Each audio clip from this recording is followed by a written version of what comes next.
Évangile de Jésus-Christ selon saint Luc. En ce temps-là, les publicains et les pécheurs venaient tous à Jésus pour l'écouter. Les pharisiens et les scribes récriminaient contre lui. Cet homme fait bon accueil aux pécheurs et il mange avec eux. Alors Jésus leur dit cette parabole. Un homme avait 2 fils. Le plus jeune dit à son père, « Père, donne-moi la part de fortune qui me revient. » Et le père leur partagea ses biens. Peu de jours après, le plus jeune rassembla tout ce qu'il avait et partit pour un pays lointain où il dilapida sa fortune, en menant une vie de désordre. Il avait tout dépensé quand une grande famine survint dans ce pays, et il commença à se trouver dans le besoin. Il alla s'engager auprès d'un habitant de ce pays, qui l'envoya dans ses champs garder les porcs. Il aurait bien voulu se remplir le ventre avec les gousses que mangeaient les porcs, mais personne ne lui donnait rien. Alors, il rentra en lui-même et se dit, « Combien d'ouvriers de mon père ont du pain en abondance, et moi ici je meurs de faim. Je me lèverai, j'irai vers mon père et je lui dirai, « Père, j'ai péché contre le ciel et envers toi. Je ne suis plus digne d'être appelé ton fils. Traite-moi comme l'un de tes ouvriers. » Il se leva et s'en alla vers son père. Comme il était encore loin, son père l'aperçut et fut saisi de compassion. Il courut se jeter à son cou et le couvrit de baisers. Le fils lui dit, « Père, j'ai péché contre le ciel et envers toi. Je ne suis plus digne d'être appelé ton fils. » Mais le père dit à ses serviteurs, « Vite, apportez le plus beau vêtement pour l'habiller. Mettez-lui une bague au doigt et des sandales aux pieds. Allez chercher le veau gras, tuez-le, mangeons et festoyons. Car mon fils que voilà était mort et il est revenu à la vie. Il était perdu et il est retrouvé. » Et ils commencèrent à festoyer. Or le fils aîné était aux champs. Quand il revint et fut près de la maison, il entendit la musique et les danses. Appelant un des serviteurs, il s'informa de ce qui se passait. Celui-ci répondit, « Ton frère est arrivé et ton père a tué le veau gras parce qu'il a retrouvé ton frère en bonne santé. » Alors, le fils aîné se mit en colère et il refusait d'entrer.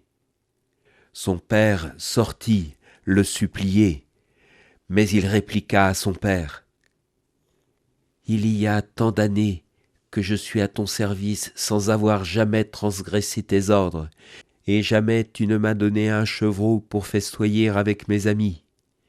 Mais quand ton fils que voilà est revenu après avoir dévoré ton bien avec des prostituées, tu as fait tuer pour lui le veau gras. » Le père répondit, « Toi, mon enfant, tu es toujours avec moi, et tout ce qui est à moi est à toi.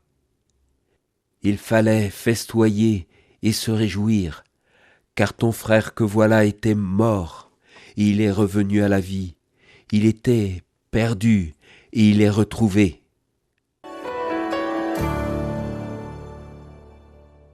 Loué soit Jésus-Christ, chers auditeurs. Toi, mon enfant, tu es toujours avec moi. Tout ce qui est à moi est à toi. Il fallait festoyer et te réjouir, car ton frère que voilà était mort, et il est revenu à la vie. Il était perdu, il est retrouvé. Fréquemment, dans le ministère, il nous arrive de constater l'efficacité intacte de cette parabole de l'enfant prodigue, soit en l'expliquant à des groupes d'enfants ou de jeunes dans le cadre du catéchisme, soit en la citant, en la faisant lire et méditer en entretien, soit encore en l'expliquant dans telle ou telle homélie. Prenons la place du fils aîné.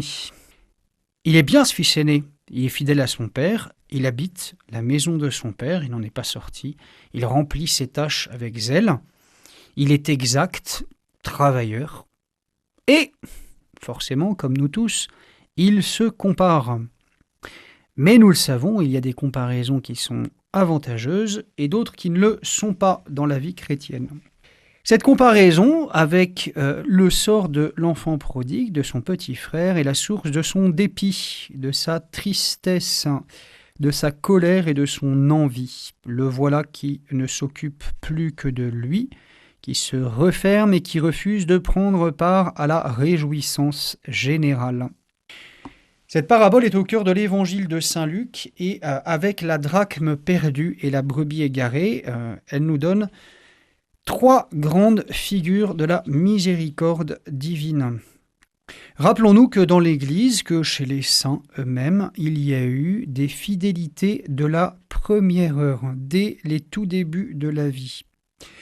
Mais il y a aussi eu des conversions répétées, reprises et recommencées, parfois à un âge très avancé et parfois même in extremis, comme pour Dismas le bon larron.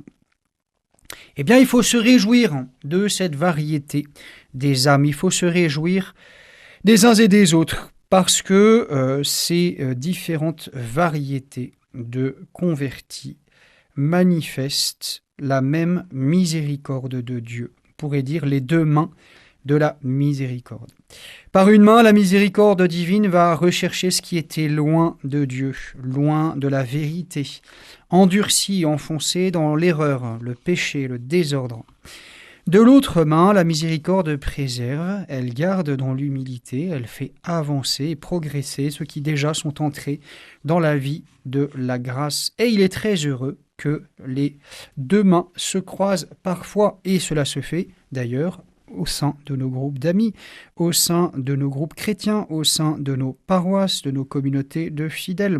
Soyons bien reconnaissants envers Dieu pour les catéchumènes, pour les recommençants, pour les chercheurs de Dieu que nous pouvons croiser ici ou là, dans nos églises ou sur leur seuil ou encore partout ailleurs.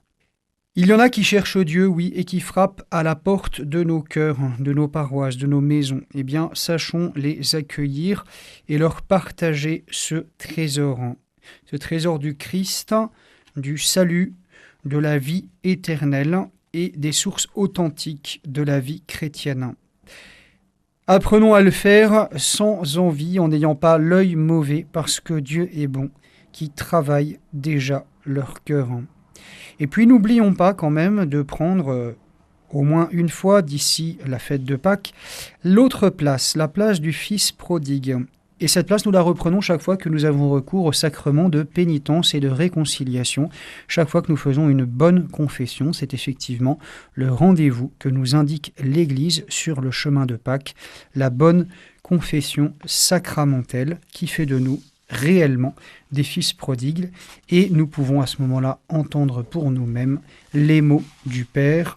Mon fils, que voilà, était mort, il est revenu à la vie, il était perdu et il est retrouvé, ainsi soit-il. Je vous souhaite un bon et saint carême.